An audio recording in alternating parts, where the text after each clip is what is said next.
Are you looking to grow revenues, increase profitability, or obtain financing? If so, you came to the right place. Running a business is all about leadership. How do you become a better leader?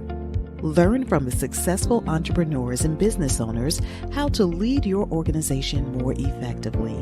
That's why we created Leadership Live at 8:05, Talking Small Business, to help you succeed with your host, Andrew Frazier, Business Growth Pro and CFO and founder of the Small Business Pro University. Every Tuesday evening at 8 p.m. Eastern, we're joined by experienced entrepreneurs and business owners who share their secrets to success via Livestream. Also, every Friday morning, we release a new podcast episode.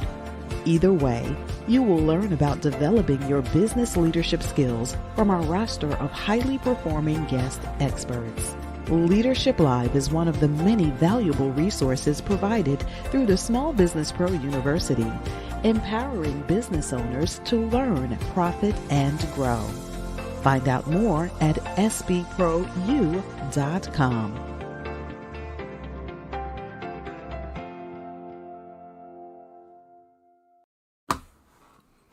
Good evening, everyone. Hello, this is Andrew Frazier, Business Growth Pro and CFO, and I'm here once again for Leadership Live at 8:05. Really, we talk to different business owners and entrepreneurs and business leaders about key things that can help you as an entrepreneur, as a business owner, be more successful in what you do. We cover a range of topics, from marketing to sales to strategy to operations to HR to legal to financial and even more. But what we found is at the end of the day, successful business and running a successful business is about leadership. That's why the show is called Leadership Live, because the better leader you become, the more successful you'll be as a business person. So not only do we focus on giving you the knowledge and expertise of how to do things well, we also focus on developing your leadership skills and competencies, because that's what's going to take you to the next level. You know, it's one thing to know things, it's another thing to be able to successfully implement them.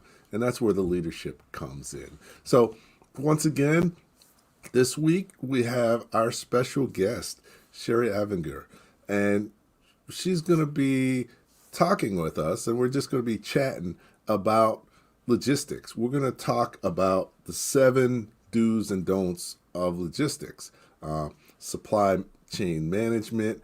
Logistics is a big deal these days because there's interruptions in logistics where you can see in even the largest businesses how it's disrupting industries. But even for your business, logistics can be important, and there's a lot of pitfalls and challenges that you can run into. And we're going to talk about some of those so that you can better understand them.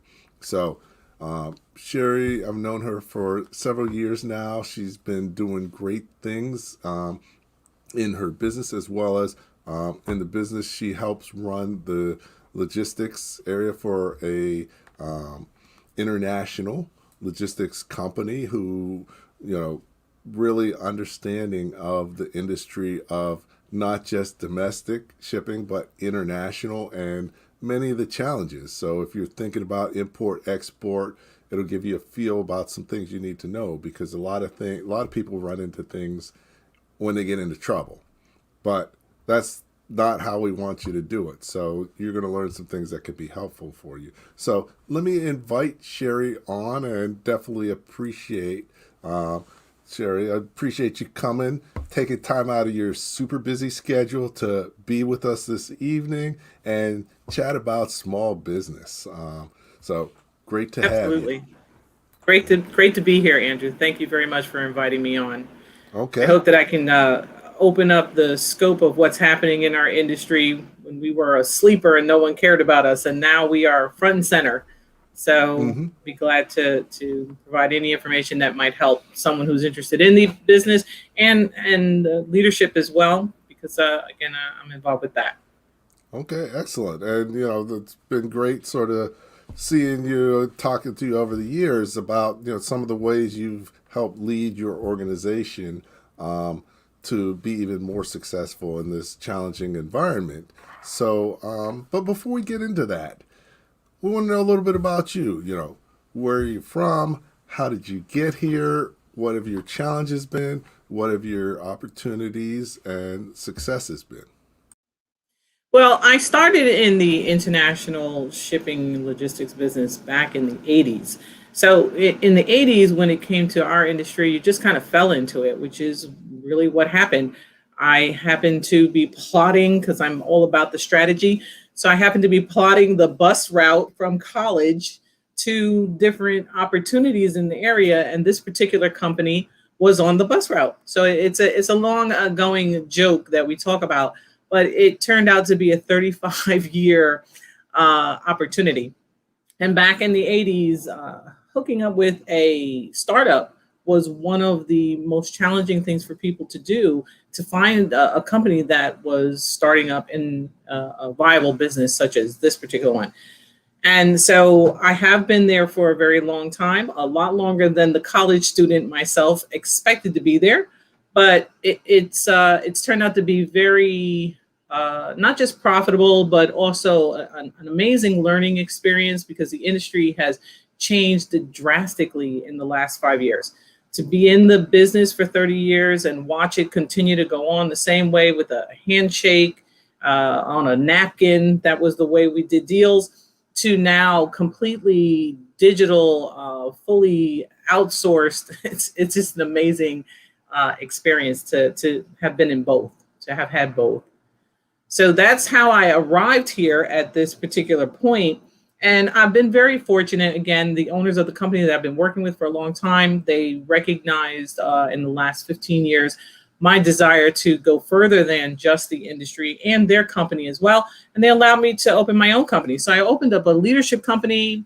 I have my master's in organizational development and leadership. And that's a bit of a love for me, as is the technology end of things. Technology is just something that is a must in my life. So I combine the two together and have been able to catapult their company into where are we, the 21st century at this point. So the smooth transition for this particular company to go into remote when COVID hit us, it was a great experience for everyone, because that was the forethought that I had already had for many years working with my own company, which is a leadership and development company. Excellent, excellent. So, yeah, I mean, definitely nowadays you don't see a lot of people who have spent that much time at a certain company. Correct. But you had the startup experience before it was even cool. Um, That's right. so, definitely. But in a startup, you have an opportunity to really make a big difference and, make decisions, be responsible, Correct. create results, and change the organization, Yeah, which that is yes. That is a plus in being in a startup environment, especially coming in from the 80s. I'm not sure how it is now, because I'm sure now that everyone that, that when they're in the startup, especially this Generation Z and the millennial, they have a different mindset. You probably have 10 people who are in charge and one person who's trying to learn. Whereas in the 80s, it was a matter of, hey, take it and run with it, take it and run with it. So I was able to touch several areas: the marketing, the operations, the leadership, the management, as well as the accounting, even down to that, and bring it into the technological area that they're in now, so that they can compete with all of the many large corporations who are connected through the web, the Internet of Things, and blockchain, which is an interesting topic, but we'll save that for another time. But yeah, and so that you're right. It was a great opportunity to be in a startup when I didn't realize that it was not sexy. The industry was not sexy, but to be able to touch upon all those areas and then open my own company because of it, it was well worth the time dedicated. Okay, excellent. And knowing you, I know your passion for Everything. leadership development and really helping to take people from one place to another, whether it's through business or through mentoring and other things. And tell us a little bit about sort of how you do that, and what how do you help people and influence them to help them to become their better selves. Right. So, Andrew, I find that you have to meet people where they are. First of all, that's very important when it comes to working with people, hiring people, leading people, and understanding where they actually are and where they want to go and where you might want them to go. So, I think that I spent a good portion of my time understanding human behavior in order for me to better communicate with people and actually hear what it is that they're saying, and actually also hear what they're not saying, which is probably the more powerful part of working with people and in leadership and developing companies. I recently had a conversation with a high level executive at a large steamship company, and he asked me a very similar question. And I continued to say to him, you have to value your people, not just value them monetarily, because money is not something that really motivates people. It might motivate salespeople, but even sales people in that realm, it kind of runs dry after a certain period of time. You have to understand what their values are. You have to know what it is that their purpose is, what matters to them. So I think I spent a good portion of my time in that area with the teams that I work with and the companies, the executives, because the fish definitely rots from the head down. And if you can get the higher level management to understand the importance of recognizing every level that's in their organization, then you can move and shift their culture to the areas that they're looking for. A lot of times companies will say that they want one thing, but they're actually doing something else. So I think I'm the voice in the room that's willing to state the truth. And I always say I deliver it in such a way that you can still consume it, right? I mean, you can deliver a pizza cold or you can deliver it nice and steaming and hot, and it's still pizza. And as long as you're willing to deliver it that way, a lot of times people can hear you and they're willing to work with you. So buy-in is very, very important.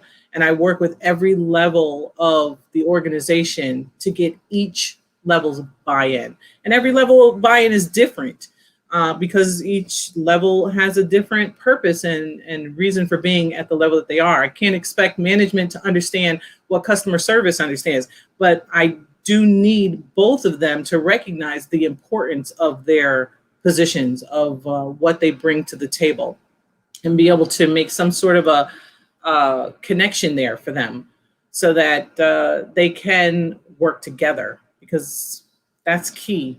If the entire organization is truly going to make a change, it has to happen on all levels. Okay, great. No, definitely. That's about what leadership is. So we're going to talk to you more about that and sort of how you've done that and how that fits into logistics, because especially in that industry, relationships are very important. So we're going to take a short break now and just learn a little bit more about the Small Business Pro University that is really produces this and other programs through. So here's a little bit about the Small Business Pro University. We'll be back with Cherie right after, and we'll talk more about leadership within the logistics space. So let's take a look.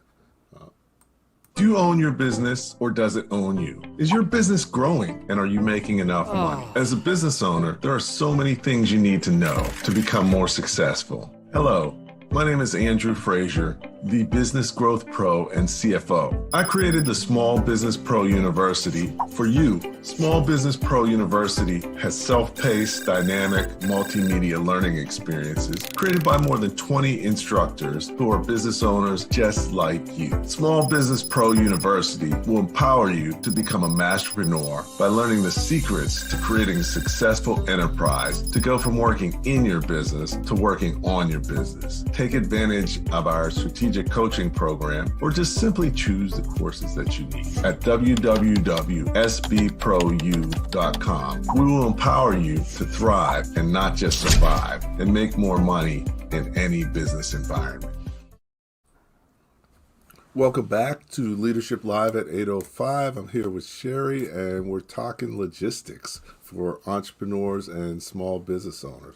And, one of the things you had mentioned was really valuing people where they were, and you work with international teams. And, what, leadership is about being able to influence people. And it becomes even more challenging when you're influencing people from different cultures.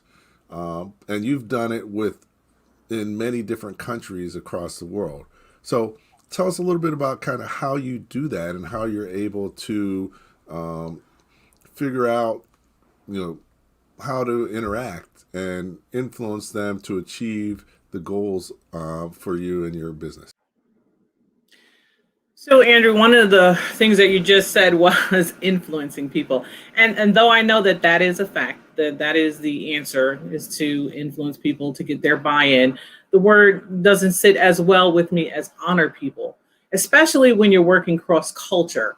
You have to honor their culture rather than what, we can oftentimes on our side of the coin be very aggressive about getting the answers that we want and demanding. And I have found that though, again, if you're a customer or you're a vendor and you have to pay heed to that person who holds the big stick, it doesn't actually develop the relationship for long term.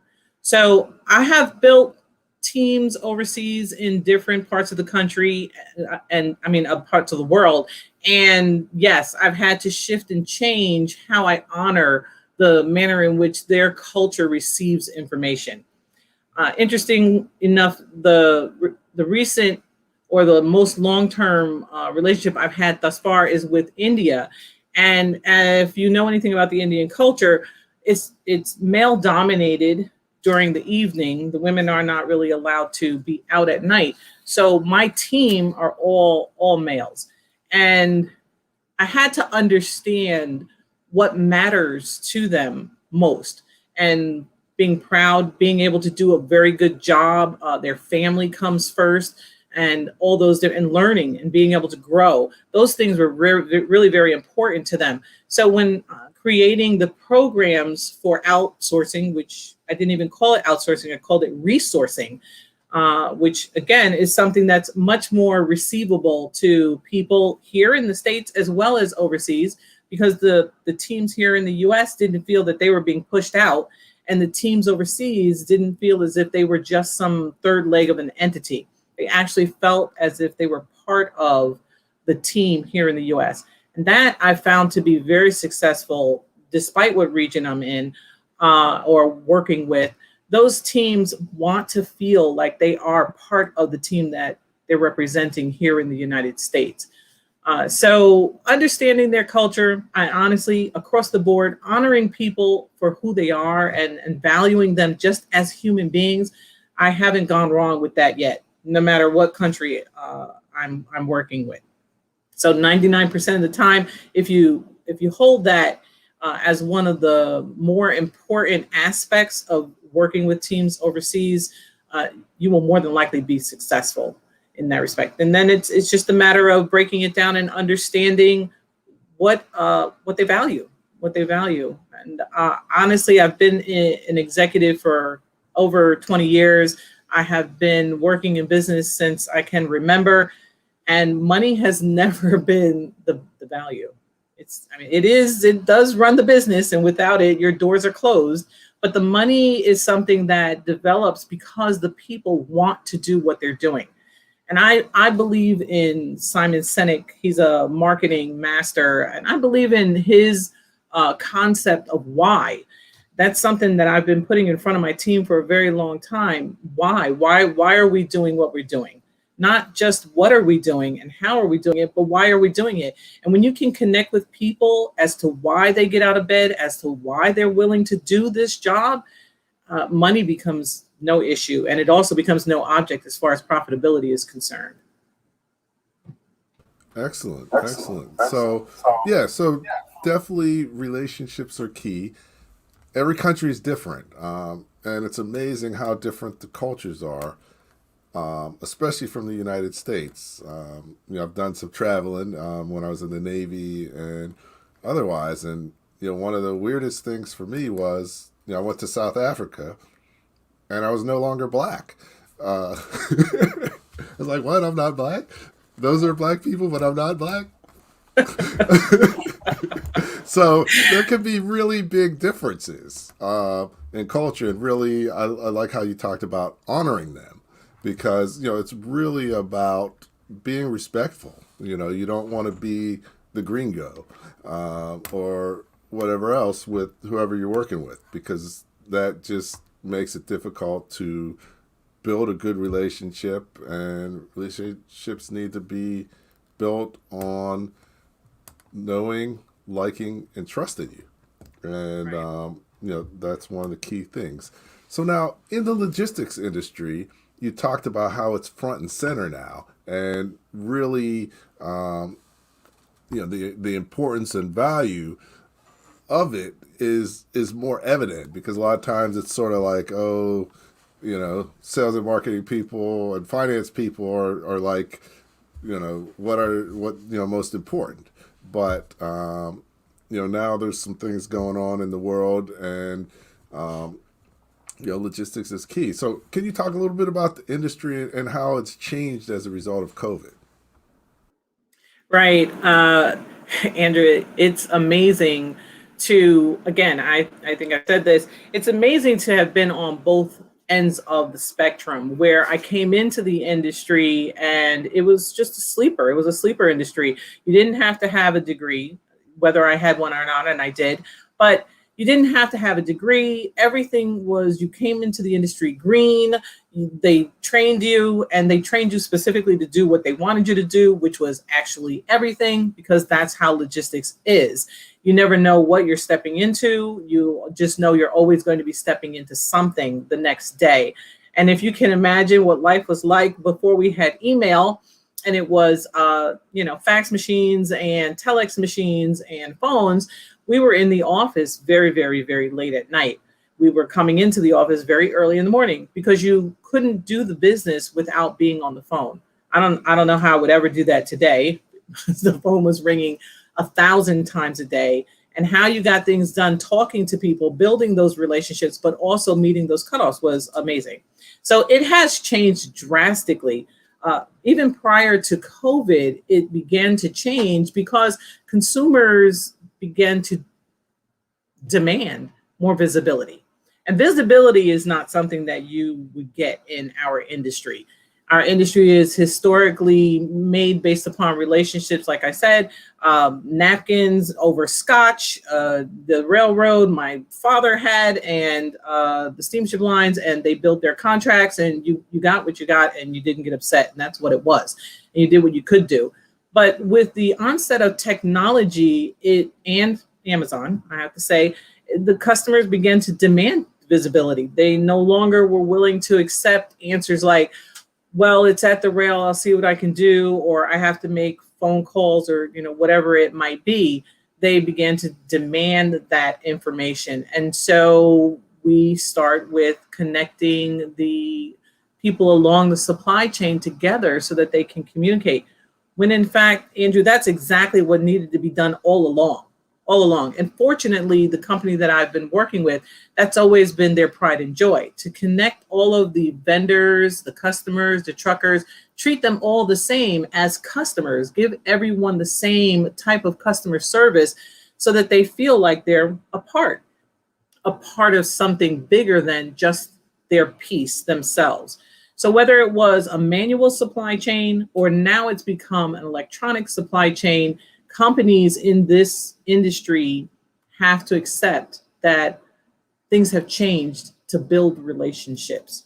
It's no longer you can just contact me. I've been there 35 years. This organization has shown me that many of these companies now that are popping up everywhere, it might last 2 years, maybe 1 year, maybe they've shifted that person out to somewhere else. It's very difficult to catch that relationship. So you have to know how to work with people as their human behavior. It's moving so quickly. So I found that in order to continue to maintain these relationships that we have is because I spent a lot of time understanding the psychology of how people think and how they feel. And it probably sounds very frou-frou to a lot of people, especially in the logistics industry, which is male dominated. I found that over the years, this has been my only saving grace in continuing to build relationships and having my customers that I've known from 10 years ago, even 5 years ago, continue to contact me or the companies that I work with because they trust us.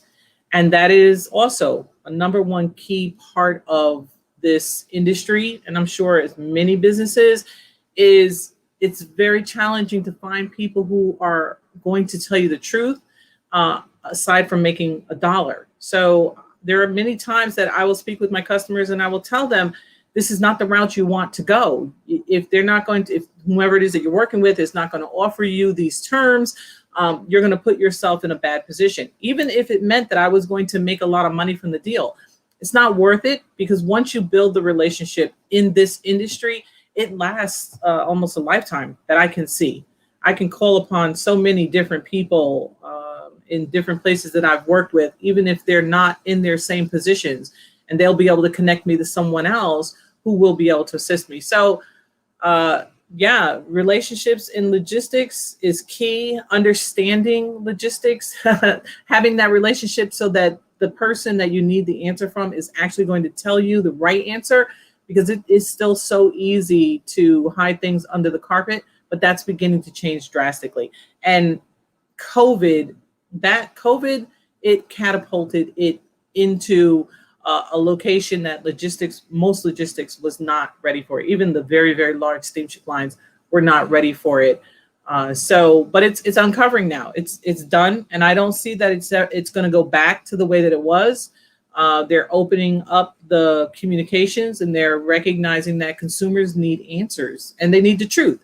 If the vessel is stuck in the Suez Canal and that happened because the driver made a bad decision, then that's the answer you're going to get instead of something else. And believe me, we've had a lot of something else that we could give to the customers. And I think the customers are, and the truckers as well, the vendors, everyone are appreciating and respecting that honesty. And so it's shifting the industry into it's almost like it's being reborn. Okay. It's a good place to be. Excellent. So yeah, so it's exciting, and like you said, the world is big, but it's really small within your industry. Just like as a small business owner in New Jersey, there's a lot of business owners, but you run into people over and over again. So definitely how you treat them and your relationship with them is key. You mentioned, really your industry is having a level of scrutiny that it never had before.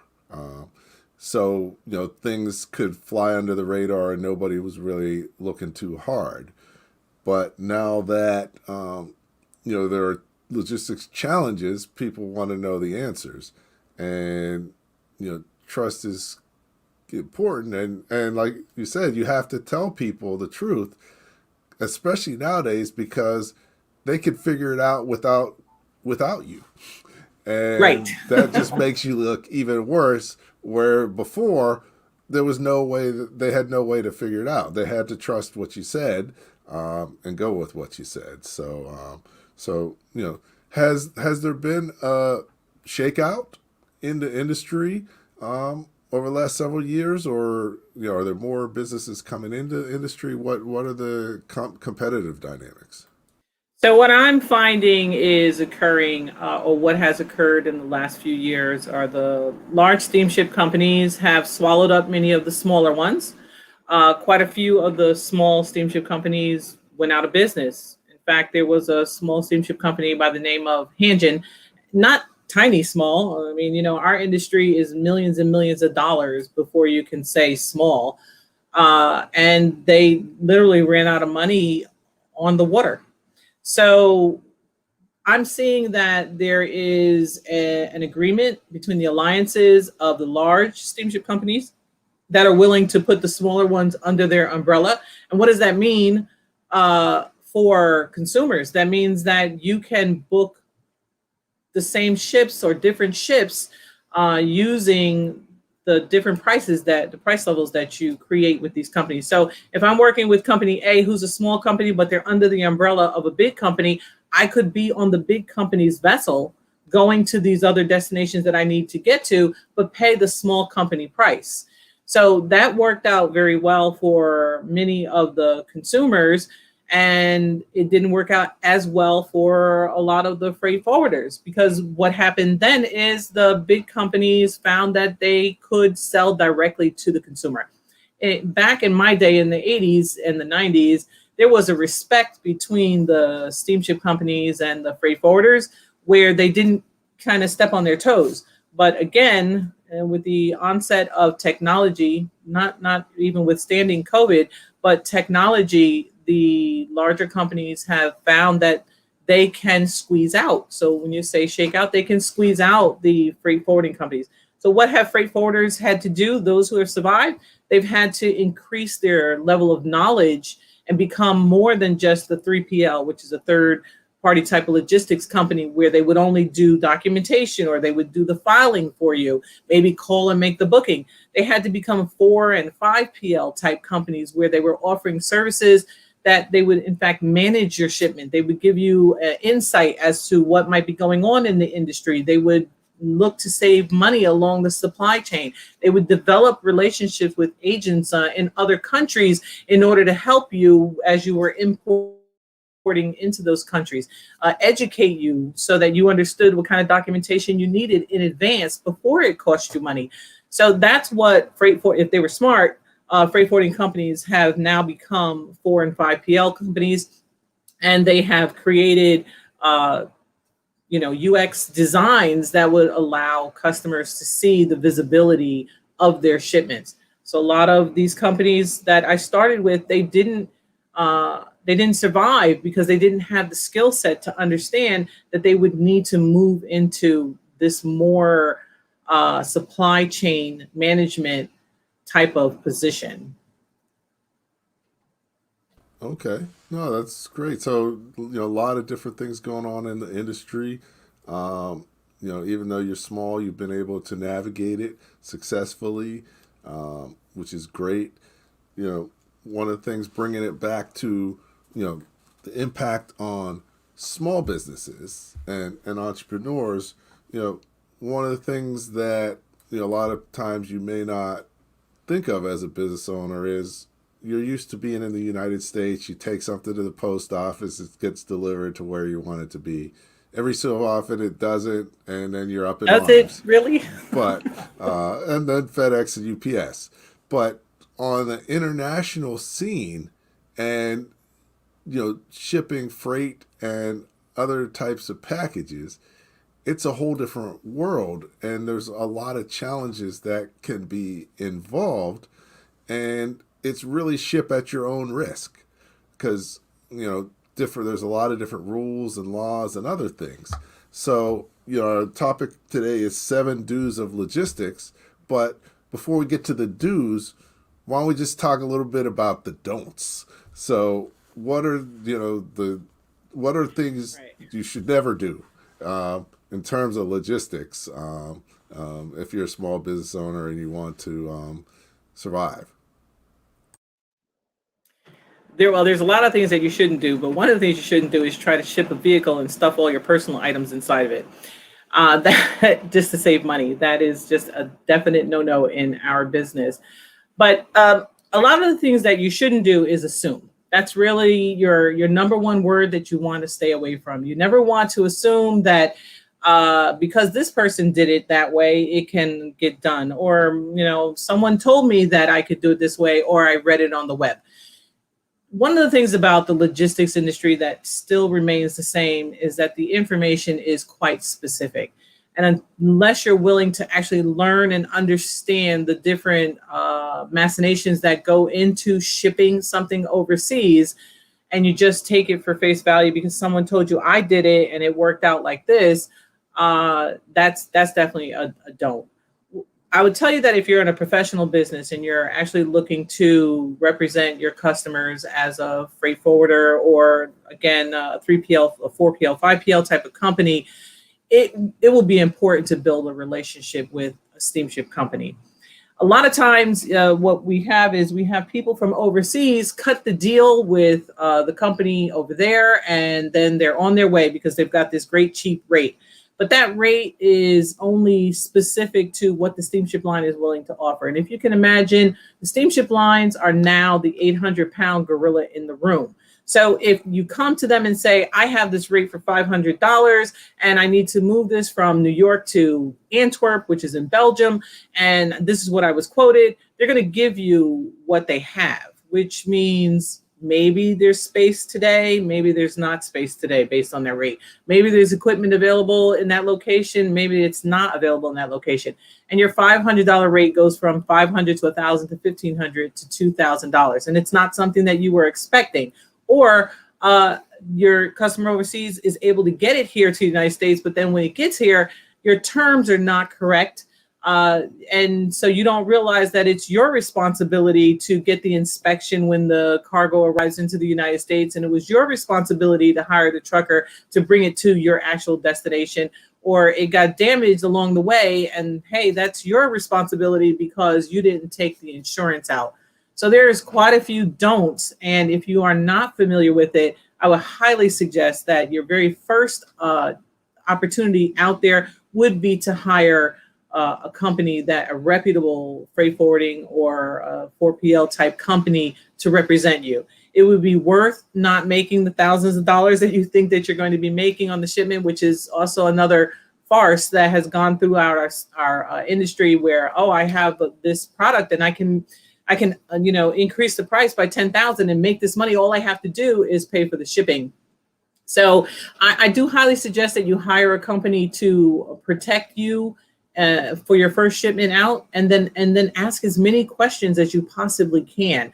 And if they're a reputable agency, they're going to answer your questions. You can ask them questions like, where does the equipment come from? What is the harmonized code for my product? They should be able to give you the websites that you need in order for you to read this information. And you can ask them, who's the underlying steamship line? What size container is it? Is there another route that they can take? Because there are plenty of different ways to get to one destination, and a lot of people don't realize that. If I'm going to Germany, I can go to Germany through a German port, or I can go to Germany through a Belgian port. If it's going to get there faster, or maybe the duties and taxes at that port is cheaper, I can ship out a vehicle out of Savannah a lot easier than I can out of Miami. In fact, in Miami, you have to be there personally so that customs can see you with all of your identification. So if you don't know these types of things, you can really put yourself in a pretty deep hole as you're trying to do what you would consider to be one small shipment that, again, looks good. I would also tell you that if you're ever shipping internationally, you must become familiar with the Incoterms. And Incoterms are not a law in our industry, but it's historically the type of terms that have been utilized throughout the industry and is honored throughout the industry. And it can cost you a fair bit of money if you don't set your terms properly and know at what point does the cargo transfer over into your responsibility. or when you export it out of the country, when it is no longer your responsibility. Those things are very important. And we never think about, containers falling off vessels, but it happens. Or, things getting stuck in the Suez Canal, and then your container sits there and you don't make it to the destination to sell it or provide it to your customer, and then your customer doesn't get it out onto the distribute it out to their customers, and it costs them money, and so the money continues to back up. If you don't have insurance to cover you for all those types of things, one minute you're in business and the next minute you're out. So those are all the scary stories of international shipping and logistics. But there are also, apparently, because I've worked with a company that started in the 80s as just a very small company, there are some really excellent things about being in business in logistics if you can understand or take the time to understand some of the regulations and build relationships. If you build relationships with good people, and good companies who have been in the business, you can start in logistics, not as that company, but then develop your company within 1 to 5 years, and you're a full-blown logistics company. And again, with the technology being what it is, it actually is a lot easier than it has ever been before to build these relationships because it's global, because you have technology. I mean, I must have 135,000 emails in my inbox. Those are of people that I work with all over the world without ever having to leave my desk. Believe me when I tell you, I remember the days when I was in the office, children in the office, this is all of it in the office all the time. And you could only build but so many relationships. So it's a good time to be in the industry, but you just have to be strategic about it. You have to be smart about it. And you have to work with companies who have been in the industry and those that you can trust, again, and build relationships and trust. And remember, when you're building relationships, it's about human behavior. If you listen more than you speak, you'll hear whether you can work with those people or not. But once you get there, it's a really good place to be. Okay. No, that's great. That's great. So, we talked a little bit about leadership and logistics and how the industry is changing. We talked a little bit about the don'ts because, you can really tie yourself up. One of my clients ordered tires from overseas and they came into the port, but he couldn't get them. He had to come up with like $50,000 to be able to get the tires out. So, if you don't set things up right, you can run into challenges. And there was no way he was going to get him if he didn't come with that money. Right. There was no way. It was crazy. Well, yeah. With the recent political regime, the tariffs have gone through the roof. And that's something that a lot of people weren't familiar with or realizing was going to happen when they began to do this importation. And tires is a particular type of product as well. So that's another don't. Don't move a product if you're not familiar with it. You need to really understand. You need to understand the quotas of the country. You need to understand how the country sees it. There are companies that we've had that move tires overseas. They purchase tires and then they move them overseas, and they're moved overseas not to be tires. They're moved overseas to be melted down. So in Russia, it's a good deal, right? Coming back into the United States, it's not such a good deal. So he probably got stuck with quite a few duty, taxes, customs clearance, maybe even fines, depending on how he went about it. Yeah. Fines with the government, as we know, even with the IRS, fines with the government in logistics can exceed it's mind blowing the way that they will tap a fine onto you. If you file something incorrectly, they legally have a right to tap a $50,000 fine, highest $50,000, a $10,000 minimum. Do they do it? No. But will they do it? Yes. And when they do it, it's always unexpected. And that can drive you right out of business. So you do have to be very careful. Yeah, no, definitely. So what we're going to do is we're going to take a break. we put together the Small Business Masterpreneur Playbook as a way to, have a 5-step plan for growing your business from startup to scaling. So we're going to take a quick look at a video to see what it is, and you can get your own free copy download through this as well. So we're going to talk about that. We're going to come back and talk with Cherie about the do's. We talked about the don'ts, but now we're going to talk about the 7 do's of logistics. So we'll be right back with you in a minute. The best sports teams have a proven playbook. Everyone should have one. We've got one for you, because there are so many things you need to know as a business owner. Many business owners work longer and harder for less money than if they had a job, because they are on the wrong path. Break that cycle with the Masterpreneur Playbook, a 5-step business growth plan that addresses the challenges that business owners face going from working in their business to working on their business. Hello, my name is Andrew Frazier, a business growth pro and CFO. The Masterpreneur Playbook incorporates proven strategies for successfully growing your business that I discovered during my personal journey. Is there any reason you wouldn't want to accelerate the growth of your business, make more money, and have more free time? Of course you would. Don't hesitate. Visit www.spprou.com to download a complimentary copy of the Masterpreneur Playbook today.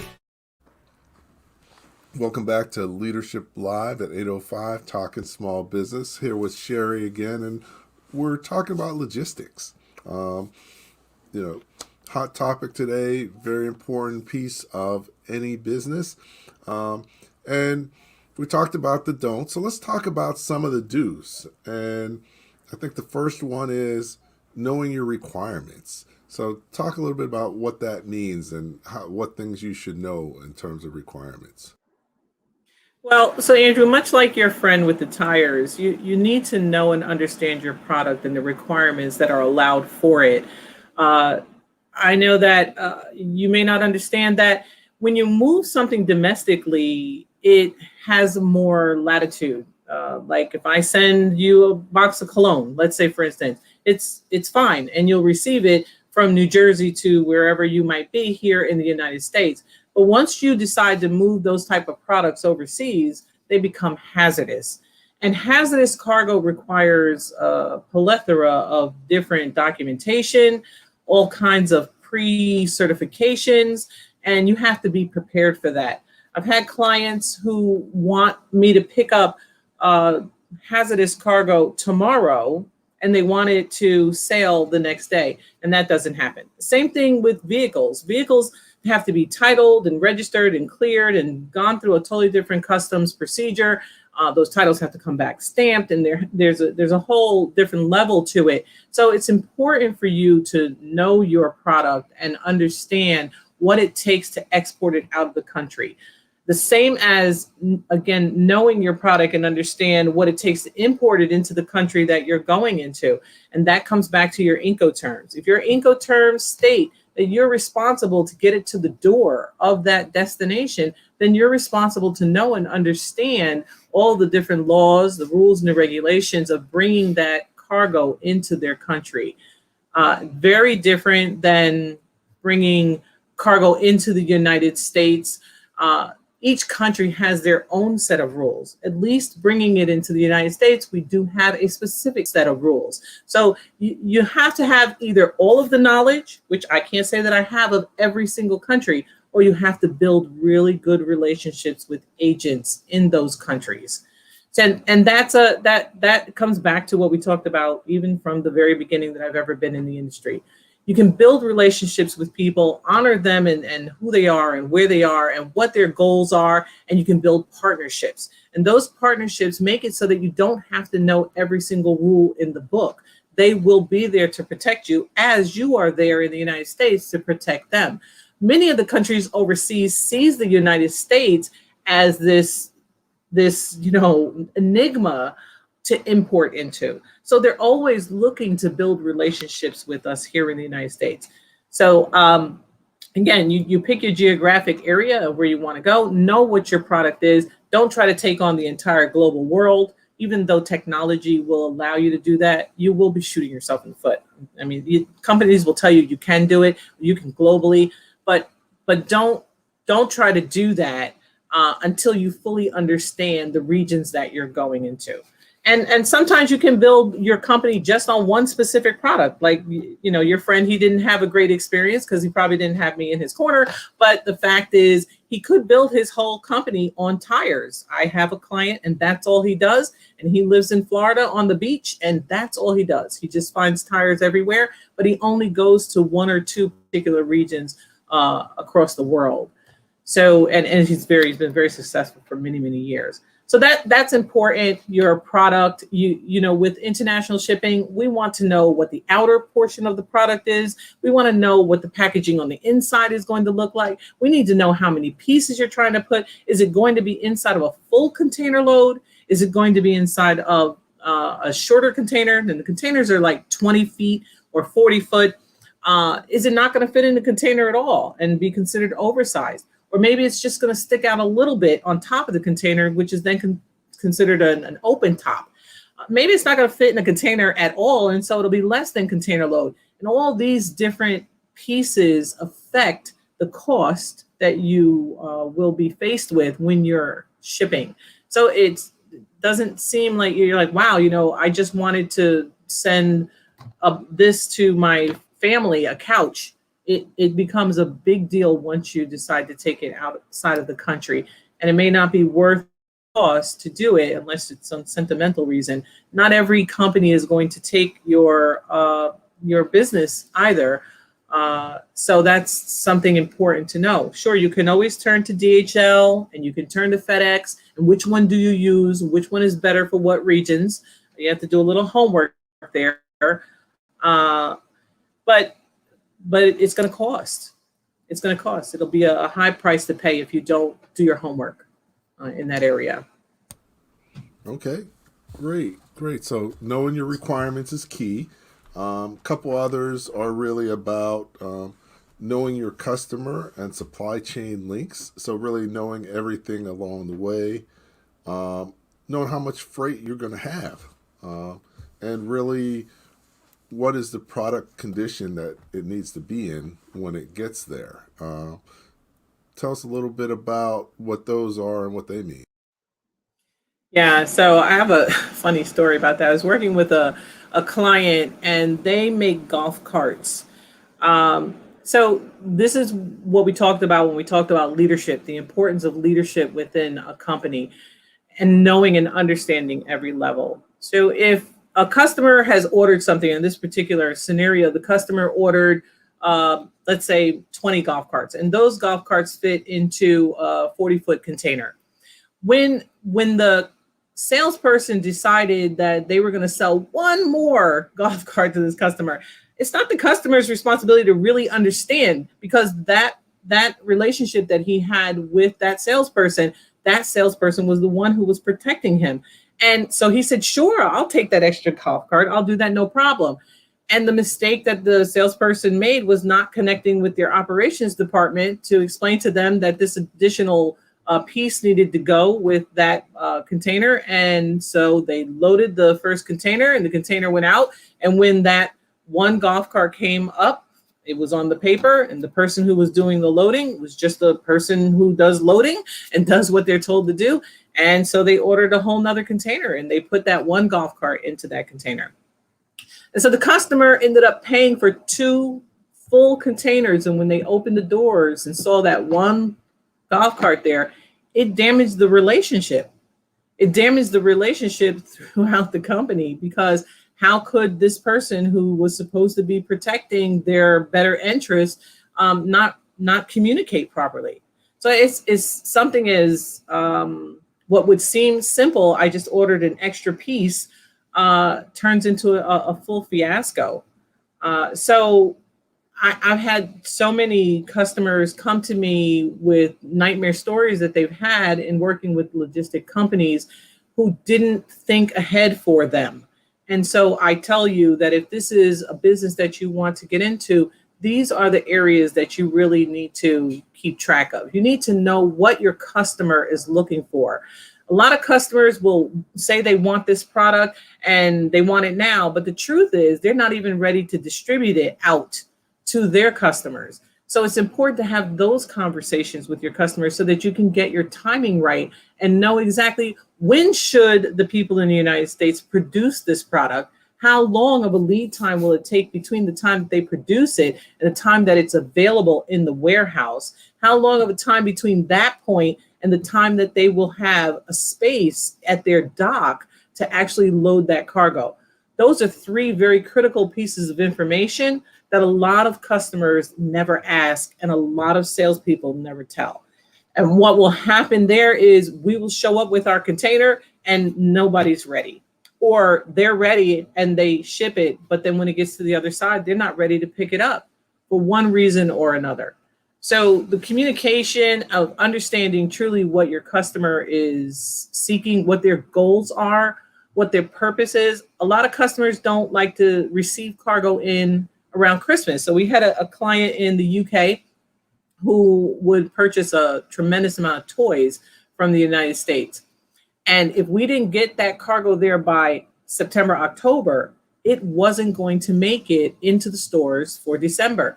So if your agent or whomever it is that's representing you here in the United States doesn't recognize and understand that ships are going to book up between September and December, and you think that you're going to get that space and they didn't pre-book that space for you, kind of like when you go to a hotel, what do you have? Unfortunately, in this particular industry, you only have a few choices now because the larger steamship lines have already swallowed up the smaller ones. You literally will not be able to get your stuff out of the country. And right now, the situation that's happening in 2021 is the imbalance of equipment. And I don't know if you've read any of it in the news, but the steamship lines have decided that they would prefer to take their empty containers and move them down to Asia because that's where the profitability is, to allow the UK and Asia to do business rather than have it here in the United States for the exporters, because they don't want that container to go through the supply chain and sit there for days, for months sometimes, and they won't get it back.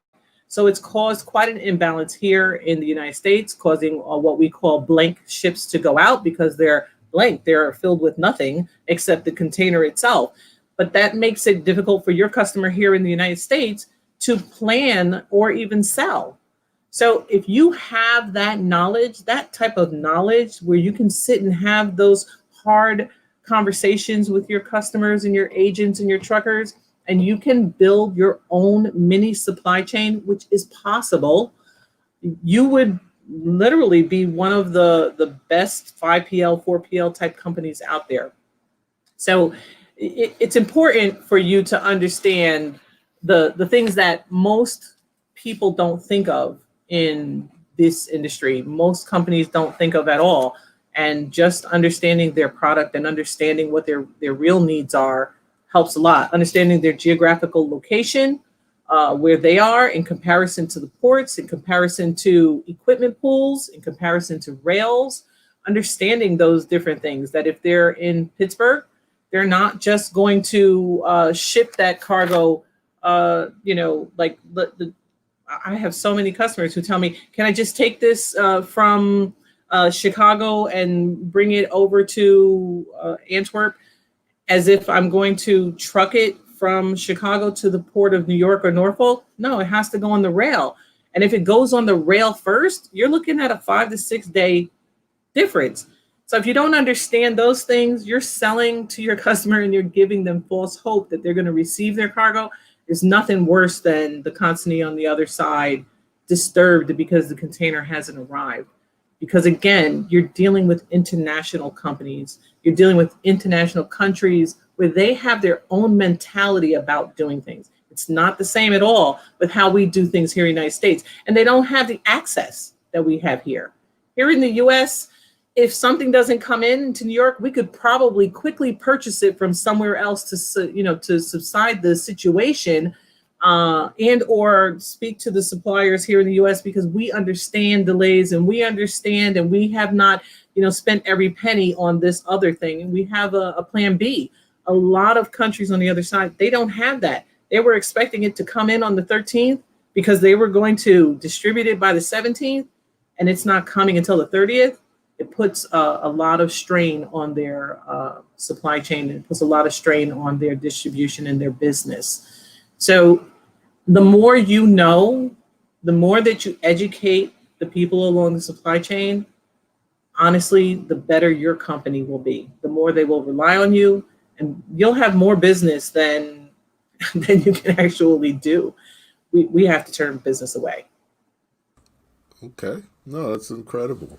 So those are some of the do's.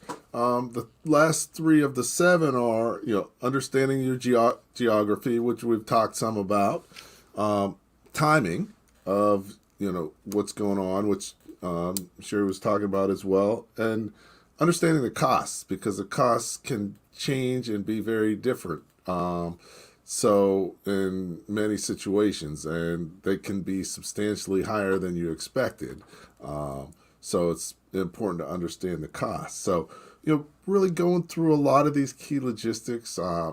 Cherie, I appreciate you taking that time. I can't believe how fast the hour has gone, but you've had some tremendous info to share, and we've gotten some really good comments and feedback from the audience, and definitely appreciate the audience being here, participating again, sharing their thoughts, liking it, posting comments. And, really before we close out, just want to give you a chance to share any final thoughts that you think would be good for people to take away and really, keep in mind as about, logistics and what we've been talking about today.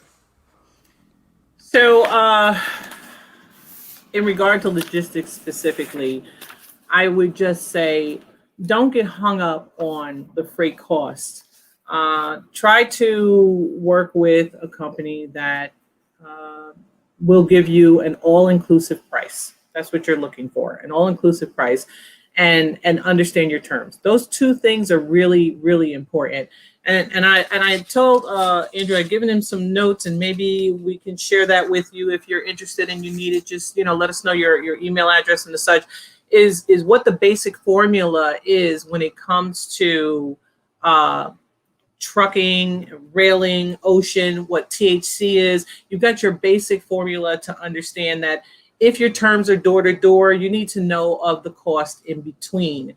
And if your terms are port to port, then you need to know what those costs are. Don't allow all of the mystifying of the industry to make you feel afraid to not do this. There are some very clear standards when it comes to shipping. You just need to understand your region. And that's why I tell you, don't take on the world. You need to pick a region, pick a lane, know that that's the lane you want to work with. Start with a particular product, understand the hell out of that product, start to build some relationships with people. You can join all kinds of networks on LinkedIn. The international industry has opened up tremendously when it comes to the technology. Use it to build relationships with people and people who know what they're doing. And you'll know, because you just need to ask some of the right questions. You need to ask the right questions. And what are those questions? There are so many, but one main particular I would say to leave you with is ask your customer, what are they looking for? And then ask your vendor, how are they doing it? And then you can put those 2 together, and if they can answer those questions well for you, then you know that you're working with the right people. Okay, excellent. Well, thank you so much. It's been a pleasure. Definitely have to have you back again, and look forward to learning more. But this has been extremely informative for me, as well as for others listening and joining the live stream. So once again, this is Leadership Live. Each week we have a new guest and a new topic, and just as a preview for next week, we're going to have Alex Rubin. She's has her own employment law firm. And we're going to talk about the top 3 employment issues for business owners.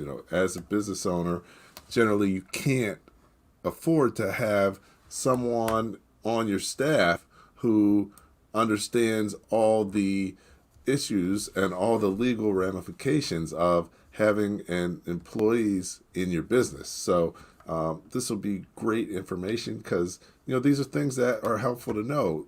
Some of these things will help you be able to do things that you need to yourself, but also some of these things will let you know when you need an attorney. An attorney could be expensive, but it could be more expensive sometimes to not have an attorney. So knowing when and how to engage an attorney if necessary is helpful in just understanding the challenges of employment for your business. So next week, once again, Leadership Live at 8:05, 8 p.m. Tuesday evenings, and we'll have Alex Rubin talking about top 3 issues for business owners. So as we close out today, always want you to remember and keep in mind that the more you know, the faster you grow. And that's Leadership Live at 8:05 tonight. Thank you for listening to Leadership Live at 8:05, Talking Small Business. Subscribe to our YouTube channel and to the podcast on your favorite podcast platform. Leadership Live is one of the many valuable resources provided through the Small Business Pro University, empowering business owners to learn, profit, and grow. Find out more at sbpro.u.com.